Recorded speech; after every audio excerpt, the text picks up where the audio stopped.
లక్ష్మీనాయుడు కుటుంబానికి న్యాయం చేయాలి. లక్ష్మీనాయుడు కుటుంబానికి న్యాయం చేయాలి.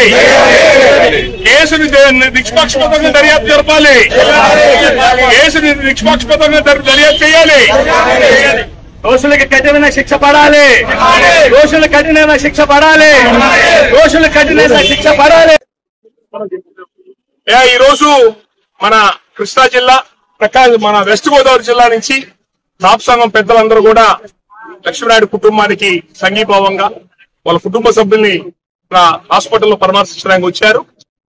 వాళ్ళందరికీ అండగా ఉంటామని, ఆర్థికంగా కూడా కుటుంబానికి అందరూ అండగా ఉంటామని చెప్పని తెలియజేశారు.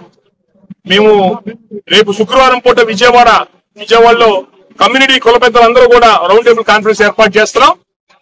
దీని మీద నిన్న ముఖ్యమంత్రి గారు దీన్ని కఠినమైన చర్యలు తీసుకుంటామని, ఆ కుటుంబానికి ఆదుకుంటామని అన్నారు.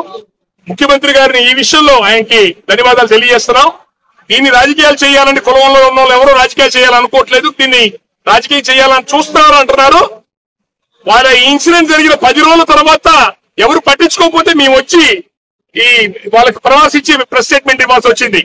కావాలని దీన్ని నీరు గార్చడానికి కులాలను లాగుతున్నారు, అడ్డ చేస్తున్నారని కావాలని చెప్పి మాట్లాడుతున్నారు. మేము కేవలం ఆ కుటుంబానికి న్యాయం చేయమని మేము కోరుకుంటున్నాం. కాబట్టి రాష్ట్ర ప్రభుత్వం ఇందులో రాజకీయాలు లేవు.